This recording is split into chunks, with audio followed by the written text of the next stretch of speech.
Assalamualaikum warahmatullahi wabarakatuh. Sahabat Al-Wafa, bertemu lagi dalam program Ramadan Asik Al-Wafa TV, suatu program yang akan memberikan informasi untuk menambah wawasan kita seputar dunia Islam.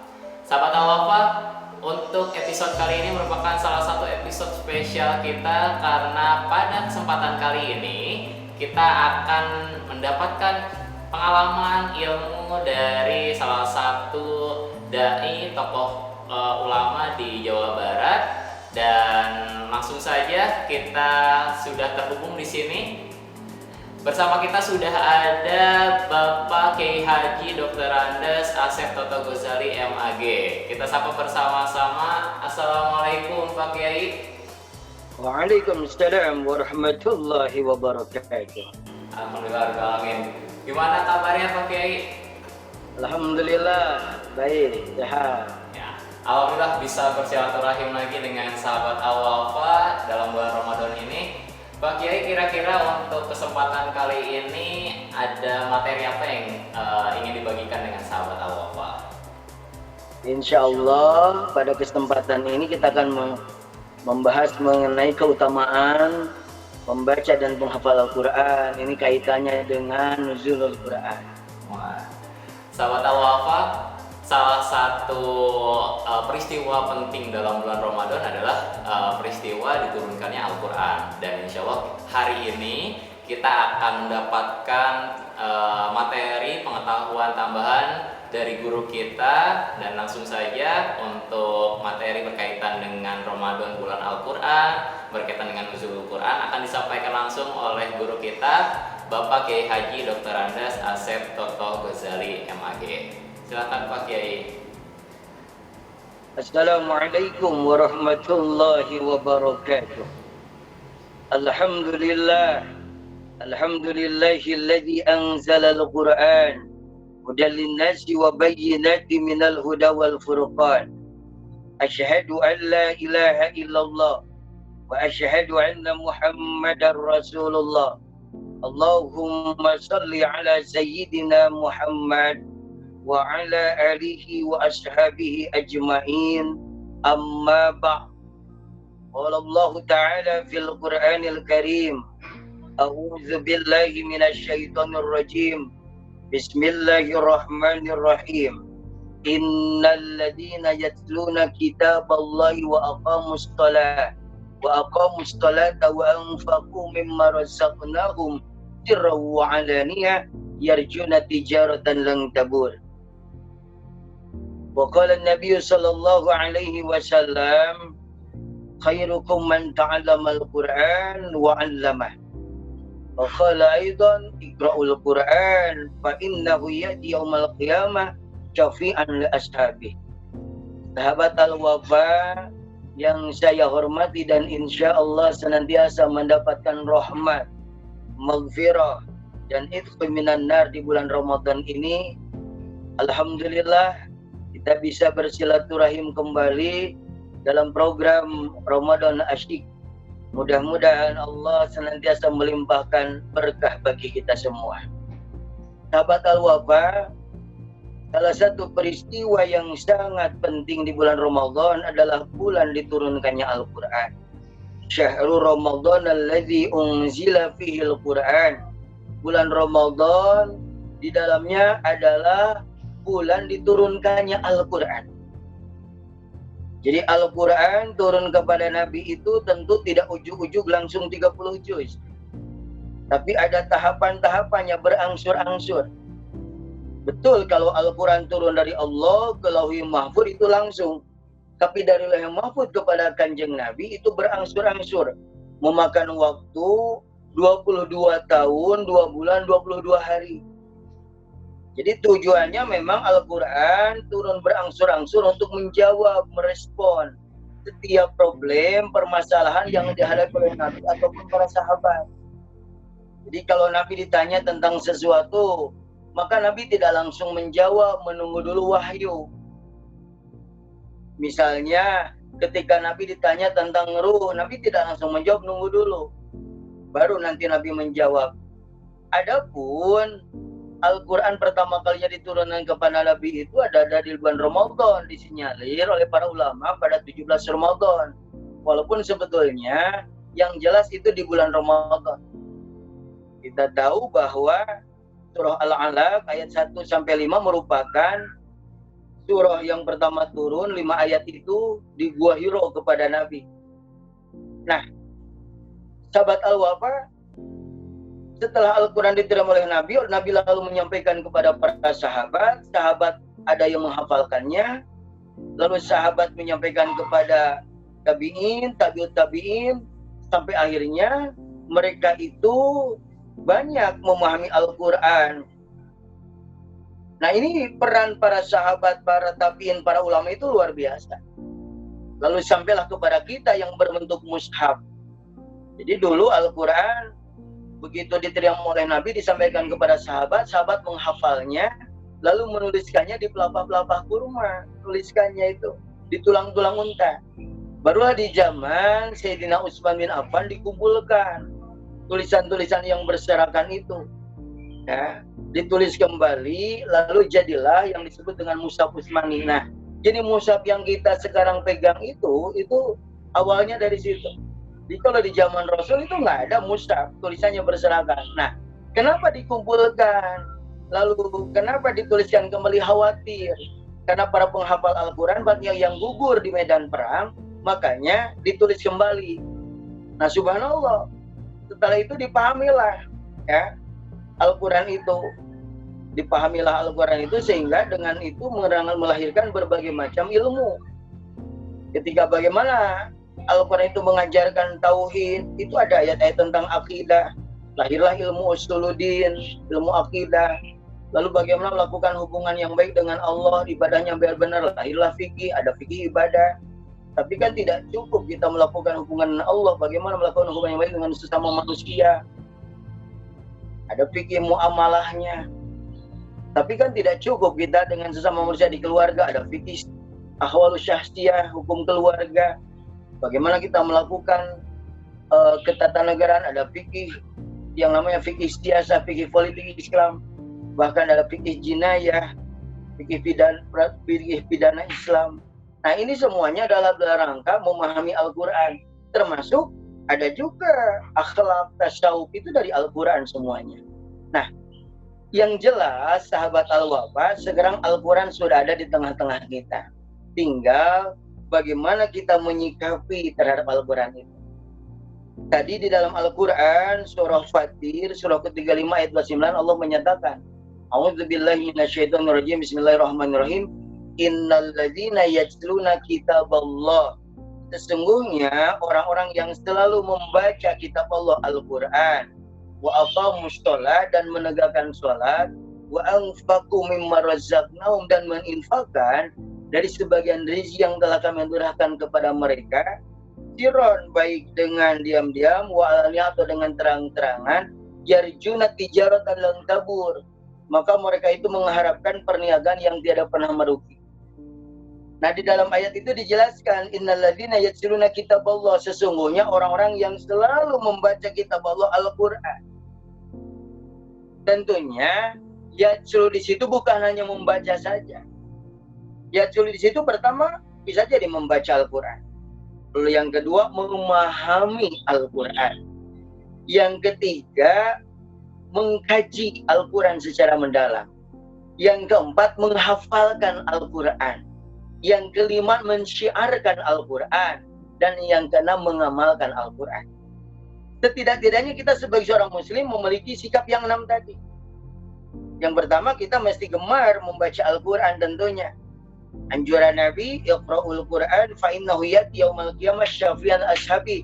Bacalah Al-Quran, maka sesungguhnya Al-Quran akan datang di hari kiamat menjadi sahabat atau menjadi syafaat, penolong bagi siapa? Bagi sahabat-sahabatnya. Siapa sahabat-sahabatnya itu? Di antaranya orang yang suka membaca Al-Quran. Sahabat Al-Wafa, apalagi kita santri ini ya. Tentunya membaca Al-Quran harus betul-betul, sungguh-sungguh. Tilawahnya mesti benar, qiraatnya mesti benar. Di dalam beberapa hadis Rasulullah SAW menyatakan, khairukum man ta'allamal Qur'an wa 'allamah. Sebaik-baiknya di antara kalian adalah yang mempelajari Al-Quran dan yang mengajarkan. Insya Allah kita di pesantren Al-Wafa diajarkan oleh beberapa asatidz Al-Quran bagaimana membaca Al-Quran dengan baik dan benar. Apalagi nanti di pondok biasanya ya, kita suka terbiasa membaca Al-Quran habis sholat subuh atau habis sholat maghrib. Nah sekarang walaupun sedang di rumah begini, apalagi di rumah banyak waktu, mari kita baca Al-Quran. Sebab membaca Al-Quran sekalipun mungkin kita bacanya tergesa-gesa, tapi itu masih dapat pahala. Kata Nabi, alladzi yaqra'ul Qur'an wa huwa mahirun, orang-orang yang membaca Al-Quran dan dia mahir. Artinya pandai membaca Al-Quran, bagus bacaannya. Maka kata Nabi, ma'as-safaratil kiramil bararah, orang yang seperti itu akan bersama para malaikat yang mulia, itu malaikat Jibril. Walladzi yaqra'ul Qur'an, tapi orang yang membaca Al-Quran wa yata'ta'u, artinya bacanya itu terbata-bata. Fihi wa huwa alaihi syakul lahu ajrani, dia akan, dan dia membacanya dengan susah payah, maka dia akan mendapatkan 2 pahala. Jadi walaupun kita masih tahap belajar tetap dapat pahala.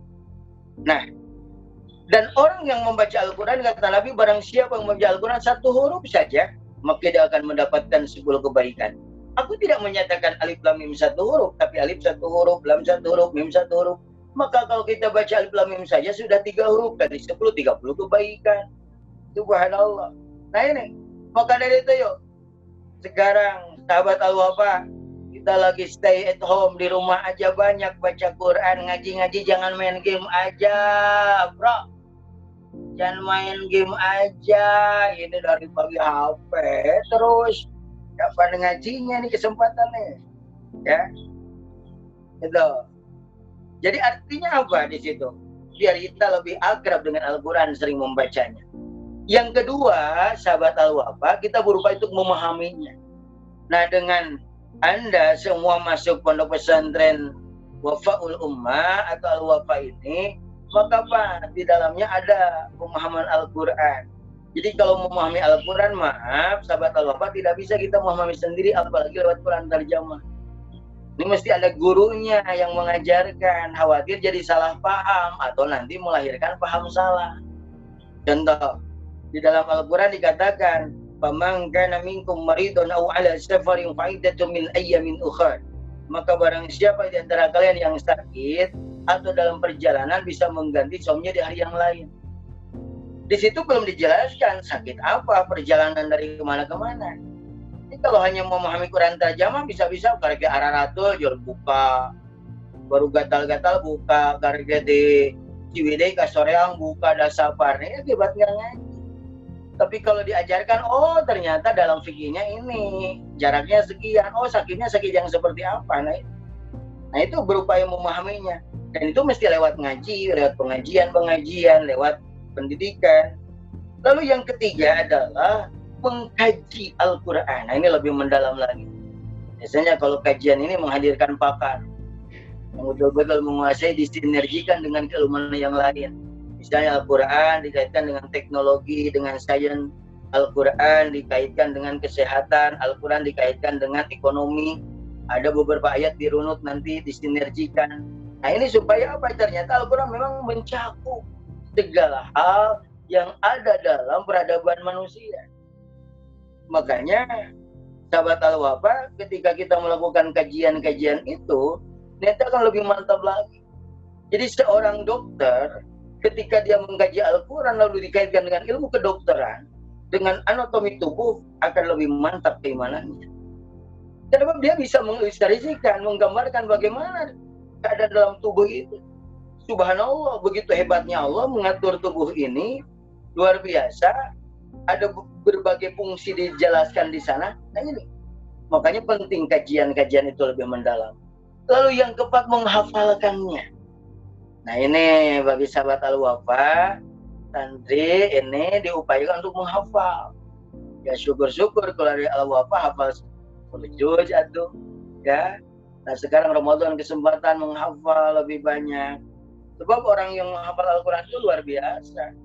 Akan menjadi kebanggaan, bukan hanya di dunia, sampai di surga nanti orang tua akan bangga, bahkan dia akan mengenakan mahkota untuk orang tua. Ya, hafalkan Al-Quran. Lalu yang kelima, mensyiarkannya. Nah, kalau mensyiarkannya itu bisa lewat musabaqah tilawatil Quran, lewat tabligh akbar, lewat pengajian Al-Quran disyiarkan. Sehingga orang lebih mengenal, lebih cinta, lebih memahami, dan nanti akan menjadi pedoman dalam hidupnya. Itu yang diharapkan. Makanya disyiarkan, didakwahkan Al-Quran itu. Dan yang keenamnya adalah mengamalkan Al-Quran itu sendiri. Ya. Jadi kita tidak bisa mengamalkan Al-Quran tanpa proses memahaminya, tanpa proses mengkajinya. Jojo-jojo ngamalkan gimana? Makanya sahabat Al-Wafa, mari jadikan Ramadan ini bulan Al-Quran. Kita menjadi lebih akrab dengan Al-Quran. Yuk, kita berupaya 6 tahapan ini kita lakukan: membaca, memahami, mengkaji, menghafalkan, mensyiarkan, dan mengamalkan Al-Quran. Sahabat Al-Wafa, di dalam hadis Rasulullah Shallallahu Alaihi Wasallam dinyatakan bahwa Allah Subhanahu Wa Taala tentunya akan lebih cinta kepada orang yang senantiasa membaca Al-Quran. Bahkan innallaha yarfa'u bihadzal kitabi aqwaman wa yadh'u bihi akharin. Sungguh Allah meninggikan derajat sebagian kaum dengan Al-Quran dan merendahkan derajat kaum dengan nilai yang lainnya. Hadis riwayat Muslim. Makanya ini tergantung sikap kita sekarang. Sahabat Bapak, mau seperti apa kepada Al-Quran? Mau serius, mau gemar membacanya, memahaminya, mengkajinya, menghafalkannya, mensyiarkannya, mau atau cuek aja. Sebab banyak orang yang hari ini cuek banget sama Al-Quran. Makanya Allah mengecam orang yang tidak ada perhatian sama sekali terhadap Al-Quran, bahkan berpaling.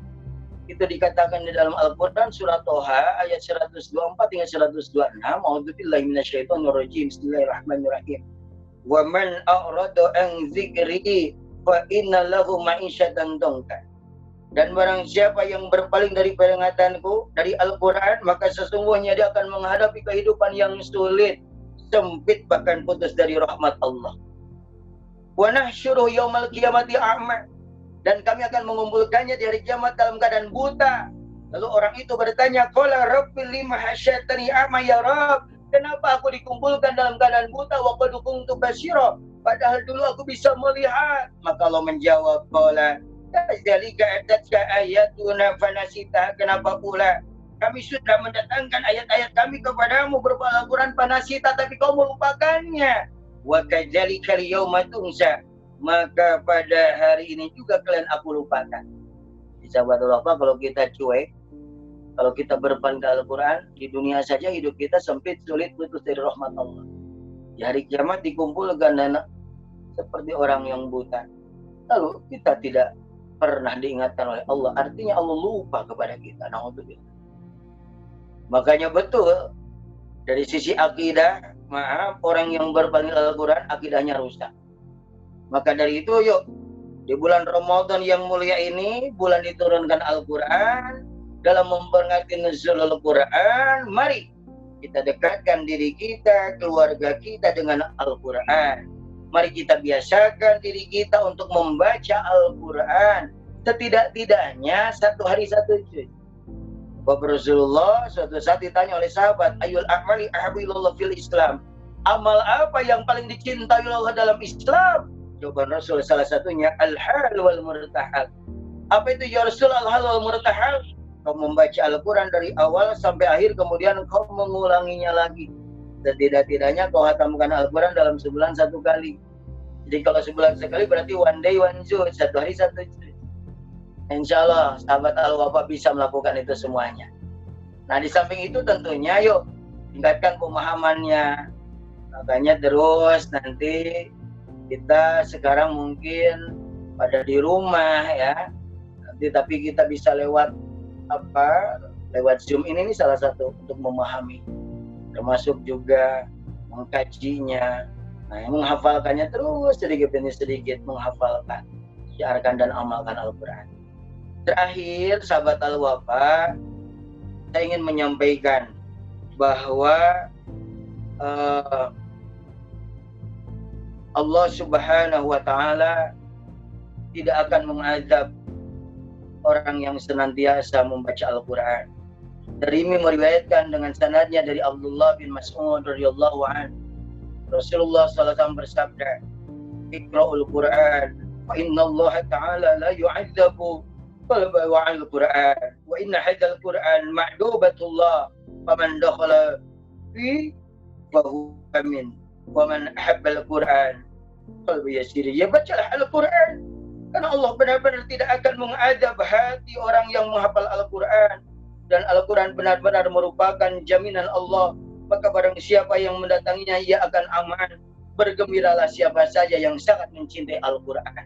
Itu jaminan dari Allah. Maka sahabat Allah, mari kita cintai Al-Quran. Kita baca, kita hafalkan, Allah akan menjamin kita, subhanallah. Mudah-mudahan program Ramadan Asyik kali ini ada guna dan manfaatnya.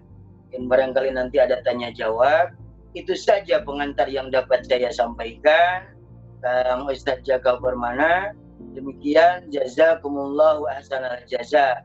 Turnuhun Kang Jaka Permana. Alhamdulillahirrahmanirrahim. Terima kasih banyak Pak Kiai yang sudah memberikan tausiahnya. Luar biasa sekali sahabat Al-Wafa. Tadi sudah dipaparkan betapa luar biasanya keutamaan yang bisa kita dapatkan dari mulai membaca Al-Quran, kemudian memahami, mengkaji, menghafal, mengamalkan sampai kita mensyiarkannya. Pak Kiai, ada beberapa hal yang menarik di sini yang ingin saya tanyakan. Pertama berkaitan dengan keutamaan dalam membaca Al-Quran, Pak Kiai. Tadi Pak Kiai sempat menyampaikan bahwa untuk orang yang membaca Al-Quran dan dia sudah mahir dalam membaca Al-Quran, maka ia diibaratkan bersama para malaikat. Namun untuk orang yang membaca Al-Quran tapi dia belum mahir atau masih terbata-bata, itu dia tetap mendapatkan 2 pahala katanya. Nah, 2 pahala itu pahala apa saja Pak Kiai? Dan bagaimana untuk orang yang masih terbata-bata dalam membaca Al-Quran tersebut, lebih baik dia membaca sedikit, misalkan dalam 1 hari mungkin hanya 1 lembar, tapi sambil dia perbaiki bacaannya, atau dia membaca yang tetap banyak seperti yang sudah lancar membaca Al-Quran, jadi tetap dengan targetnya 1 hari 1 juz, karena dalam 1 bulan ini ingin khatam 1 kali misalkan. Lebih baik yang mana Pak Kiai? Lebih baik dia membaca banyak tapi masih terbata-bata, atau membaca sedikit sambil diperbaiki bacaannya? Ya, yang pertama tentu 2 pahala itu. Yang pertama adalah pahala dia mau belajar, ya, pahala mau sungguh-sungguh. Makanya sampai Nabi menyatakan tadi, khairukum man ta'allamal Qur'an wa 'allama. Sebaik-baiknya di antara kalian adalah orang yang mau belajar. Nah, itu kan proses belajar walaupun terbatas. Yang kedua, pahala membacanya. Dia sudah melakukan membaca walaupun dengan terbata-bata, gitu.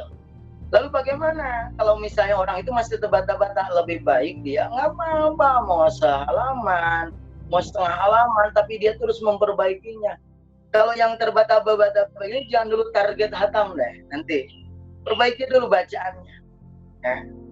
Kan nanti sampai nanti bagaimana cara membacanya yang baik dan benar, itu lebih baik ketimbang ngejar ingin hatam sementara bacanya masih terbata-bata. Khawatir juga salah. Apalagi kalau membaca Al-Quran tidak ada gurunya, khawatir yang ngajarin jadi syaitan, gitu. Makanya kalau kita memang masih terbata-bata, lebih baik belajar aja dulu sampai bisa. Ada guru yang mengajarkan, yang membimbingnya. Jadi jangan dulu target hatam. Begitu Ustadz Jaka, ya. Terima kasih Pak Kiai. Selanjutnya berkaitan dengan mengkaji Al-Quran, Pak Kiai. Yang ingin ditanyakan itu adalah, bolehkah ketika kita coba mempelajari atau kita mencoba memahami Al-Quran hanya dari terjemahan Al-Quran yang sekarang ada nih, gitu Pak Kiai? Kan sekarang sudah banyak Al-Quran terjemahan. Boleh nggak kalau misalkan kita coba memahami atau kita coba mempelajari makna-makna dari Al-Quran tersebut dari terjemahan tersebut, Pak Kiai? Ya, kalau bisa, ya. Jadi itu nanti itu salah satu saja terjemah itu untuk kita berupa untuk memahami. Tapi jangan dijadikan Al-Quran terjemah satu-satunya untuk memahami Al-Quran. Ini yang khawatir jadi salah paham. Karena di situ belum dikupas tuntas memahami Al-Quran itu. Nah, yang dikhawatirkan sekarang justru banyak di kalangan anak-anak muda yang memahami Al-Quran lewat Quran terjemah saja toh. Jadi dia tidak mau mengkaji lagi tafsirnya, tidak mau mengkaji lagi ilmu-ilmu yang lainnya seperti fikihnya. Nah, ini khawatir. Jadi kalau hanya memahami Al-Quran terjemah, seperti yang saya katakan tadi, semacam orang yang boleh berbuka saum waktu sakit dan di perjalanan, tapi kan belum dijelaskan sakit apa, perjalanan kemana nih. Pemahaman-pemahaman yang dangkal ini yang kita khawatirkan. Nah, sehingga dia ingin membaca yang lain. Nah, makanya bagi sahabat Al-Wafa diharapkan ketika memahami Al-Quran itu tidak cukup Quran terjemah. Quran terjemah salah satunya, betul itu, tapi nanti ada tafsirnya. Makanya kita belajar di pesantren ada fikih, ada usul fikihnya, ada tafsir, ada ilmu tafsirnya, ada hadis, ada ilmu hadisnya. Ini agar tidak terjadi pemahaman yang dangkal. Nah, ini banyak sekarang, maaf gitu ya, sebelumnya mungkin dia tidak punya ilmu agama yang mapan, tiba-tiba membaca Al-Quran terjemah. Jadi seolah-olah itu untuk dipahami secara normatif saja, secara literal saja. Nah, ini seperti pemahaman misalnya waqatilu fi sabilillah, padahal di situ dan perangilah, tapi dipahami dan bunuhlah. Kadang-kadang ya itu akhirnya salah paham itu terjadi, padahal ada prosesnya bagaimana kita berperang itu, aturannya, etikanya. Nah, itu Kang Sajaka, makanya tidak cukup hanya Quran terjemahan, tapi diharapkan membaca tafsirnya juga. Dan yang paling penting itu mesti ada gurunya, mesti ada mursyidnya yang membimbing. Jangan sekali-kali memahami Al-Quran olangan-olangan sendirian. Ini yang dikhawatirkan, apalagi pemahaman kita, bahasa Arab kita masih minim, itu yang akan menjadi masalah nanti. Begitu Ustaz Jaka Permana. Ya, alhamdulillahirrahmanirrahim. Terima kasih banyak Pak Kiai atas pemaparannya. Mudah-mudahan ini bisa menjadi pegangan, bisa menjadi tambahan ilmu untuk kita semua, untuk lebih giat lagi mempelajari Al-Quran dan lebih mencintai lagi Al-Quran. Pak Kiai, mungkin ada kalimat penutup untuk sahabat Al-Wafa dalam materi kali ini.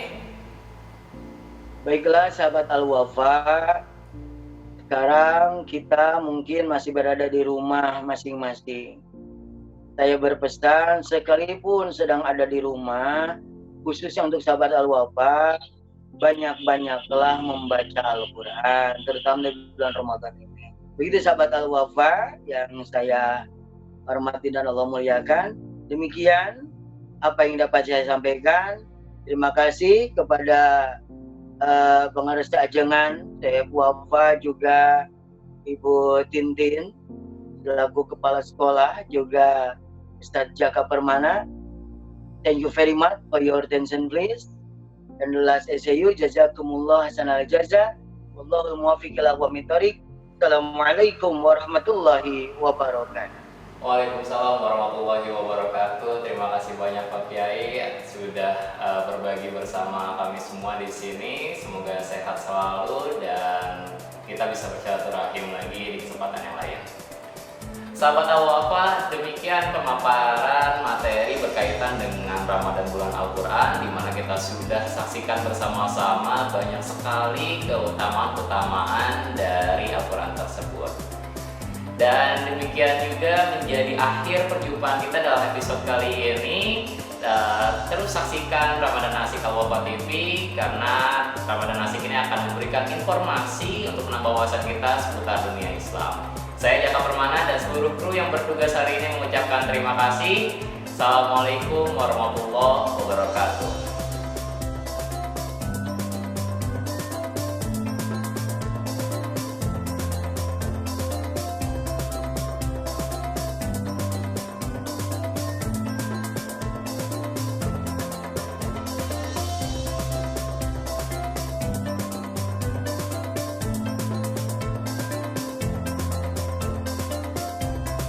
Buat sahabat Al-Wafa yang ingin video atau fotonya ditampilkan dalam program Ramadan Asik, jangan lupa untuk upload video atau foto kalian di Instagram dengan tema aktif dan produktif di rumah dengan hashtag Ramadan Asik Al-Wafa. juga hashtag Ramadan Produktif Al-Wafa atau hashtag Al-Wafa Fun.